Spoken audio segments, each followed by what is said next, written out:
say Crawford. If you go down the list and ask me about tactical advantages, most of them are Crawford. What Canelo has is size, and as a result, physical strength and punching power. And a neck as wide as Broadway, for crying out loud. Right. The thing that I don't like about Canelo is that it's like almost every shot has to be a power shot. It's a power shot, yes. They both hit hard. Because and you can see the strength. You know, when I was fighting against Crawford, I didn't think Crawford was that strong, but when he kind of moved me around a little bit, he is very strong as well. So look, yeah, but why does he need to give that much away? He's pound for pound #1 in the world. Why does he have to go up and fight Canelo? Max Kellerman and Stephen A. Smith analyzed the differences between Terence Crawford and Canelo Alvarez.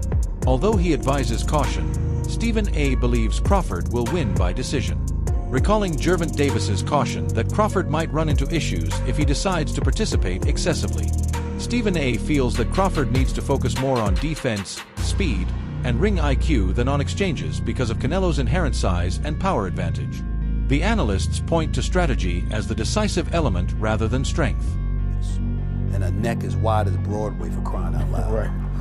The thing that I don't like about Canelo is that it's like almost every shot has to be a power shot. It's a power shot, yes. And that's not beating Crawford. I will confess, I think Gervonta Davis's trainer, Cal, I think he said this.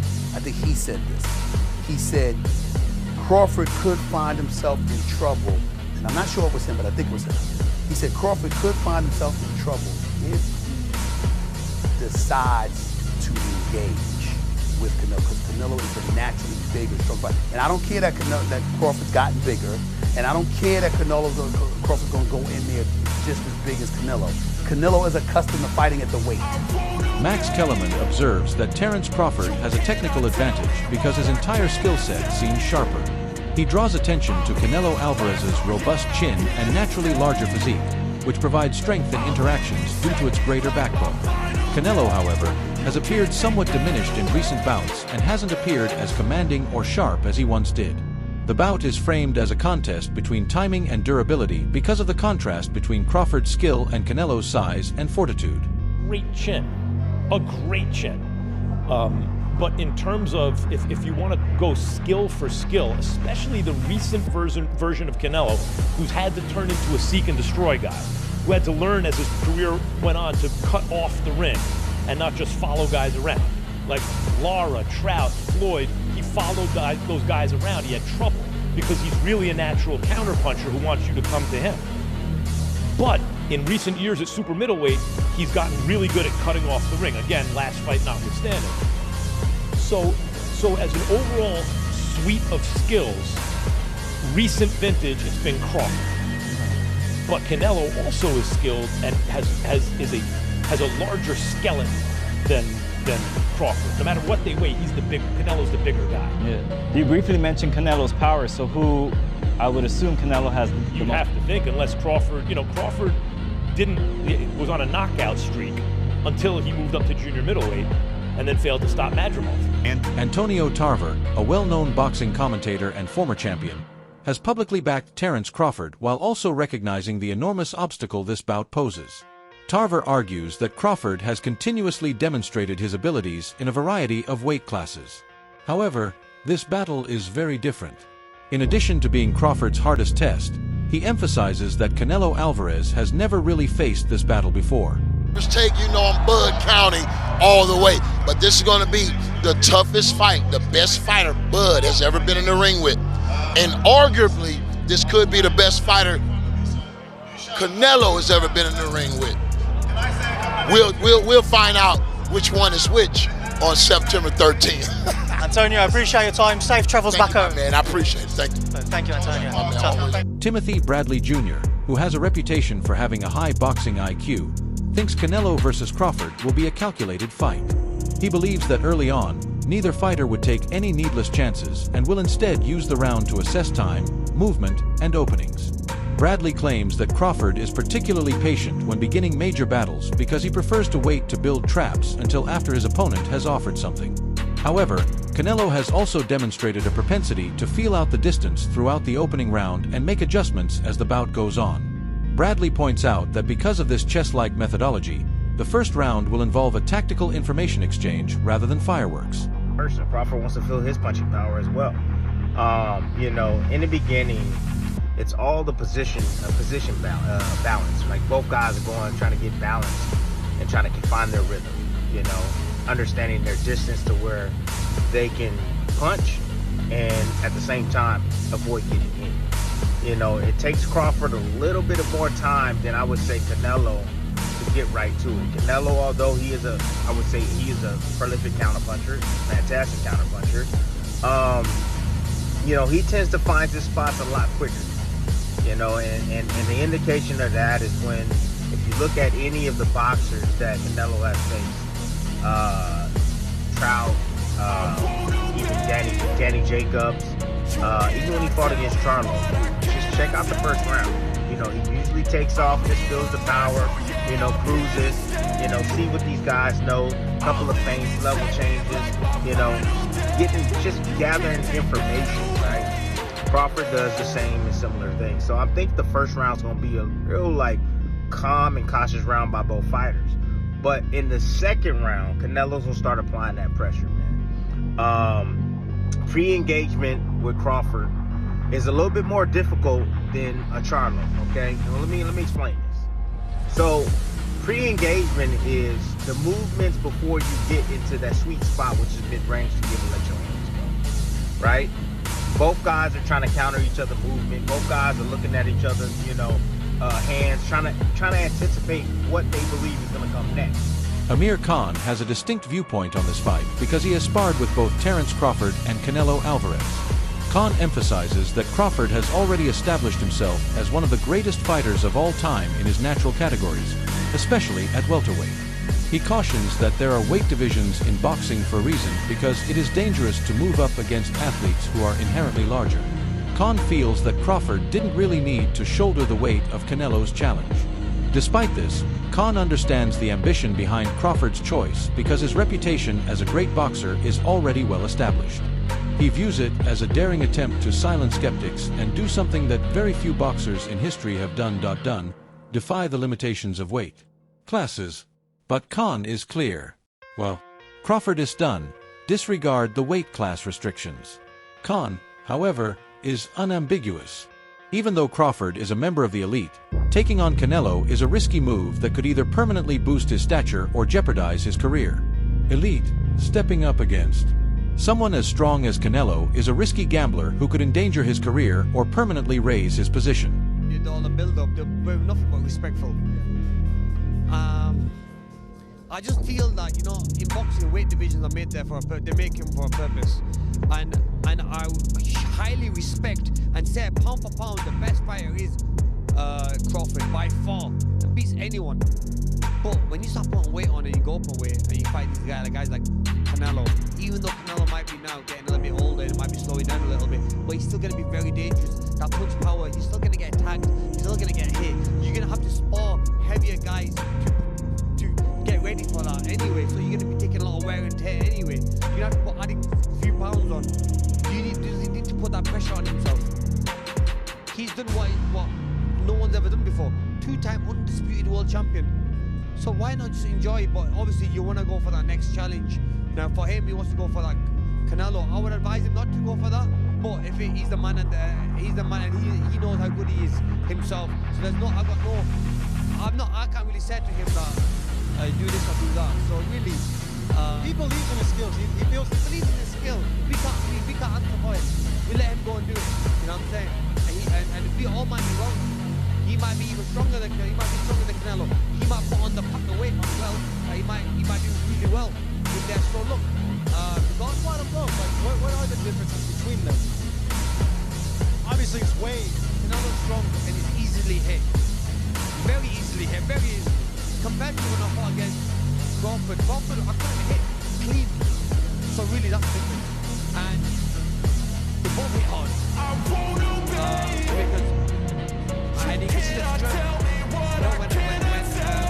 I was fighting against Crawford, I didn't think Crawford was that strong. When he had to move me around a little bit, much weight. He's pound for pound #1 in the world.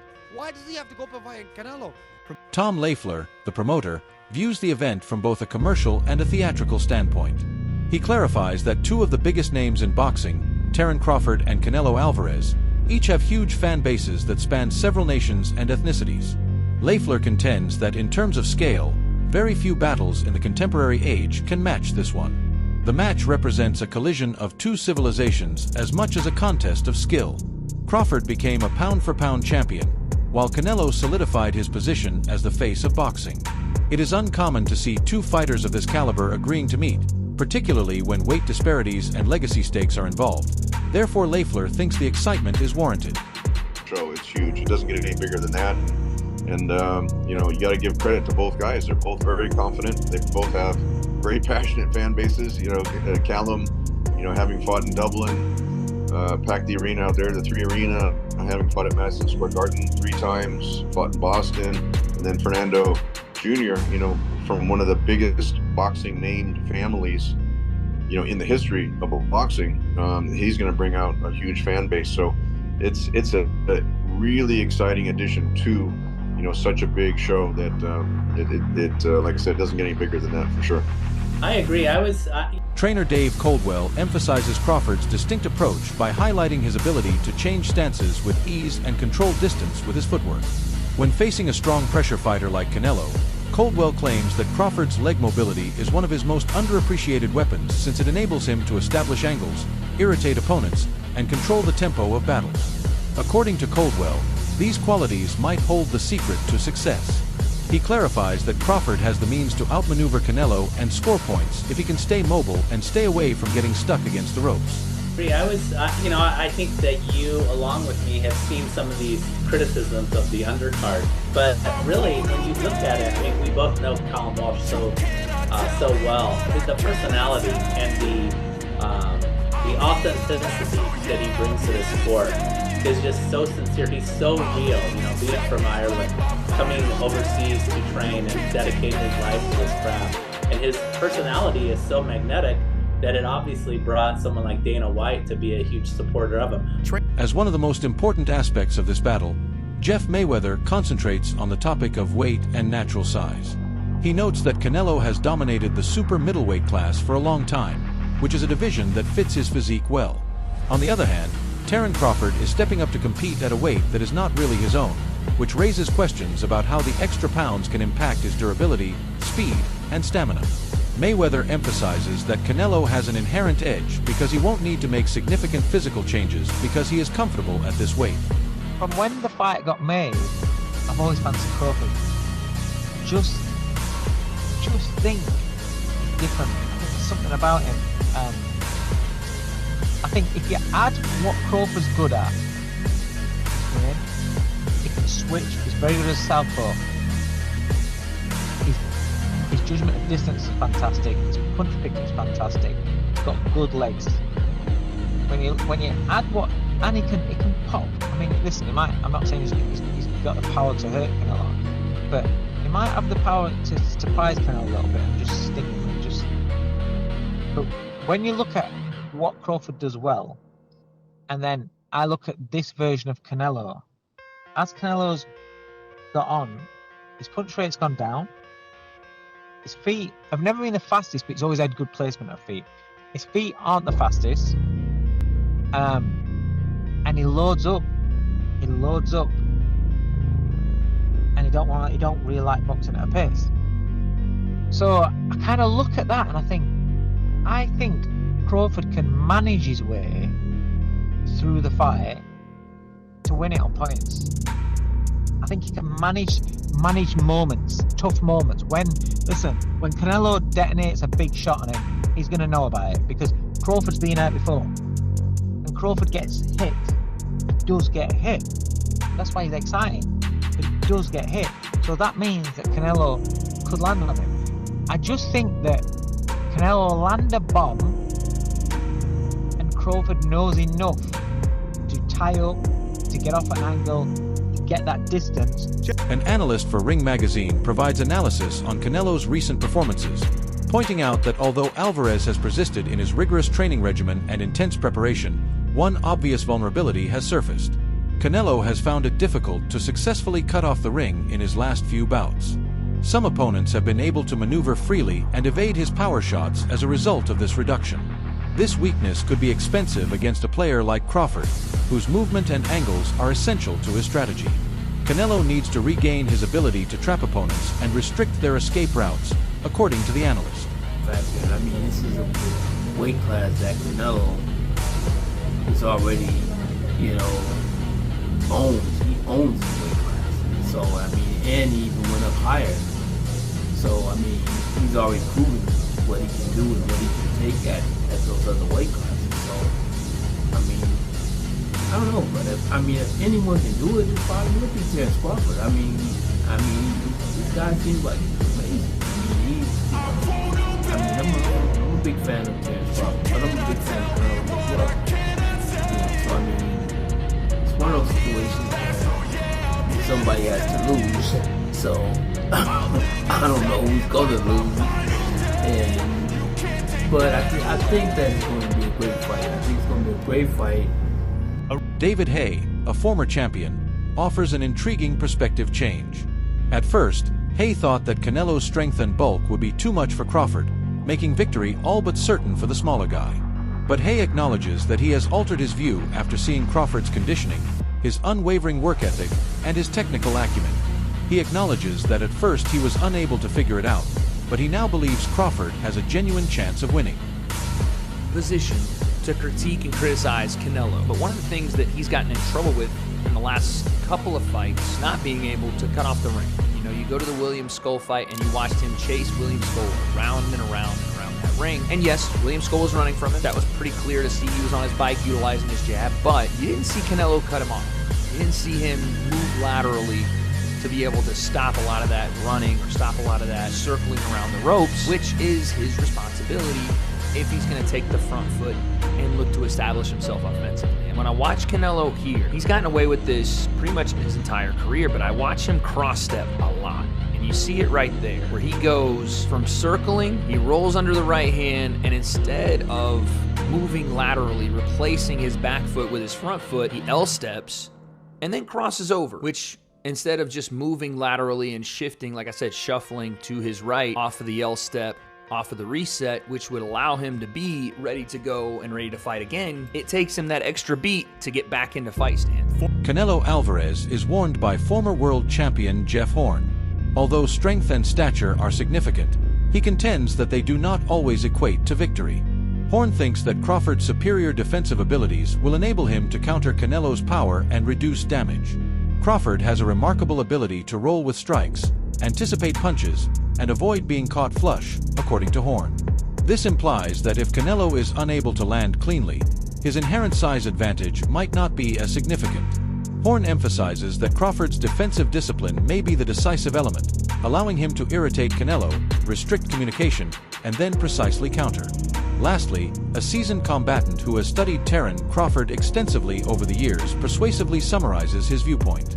He clarifies that he just cannot wager against Crawford after examining his development, readiness, and performances. He highlights Crawford's resilience, mental toughness, and capacity for success, traits that set him different even in the face of difficult obstacles. Crawford has already demonstrated that he is one of the best fighters in the sport. Additionally, this fight against Canelo is just another opportunity for him to demonstrate his superiority. Nice beating Canelo. I've been a fan of his for a long time, and likewise with Crawford. I never thought there was a version of reality where they'd both be in the ring with each other. I initially automatically assumed, because Canelo's obviously beaten, he was the light heavyweight champion of the world, undisputed super middleweight champion of the world. He's just campaigned at a much bigger weight, so because bigger can beat him with littleness, usually.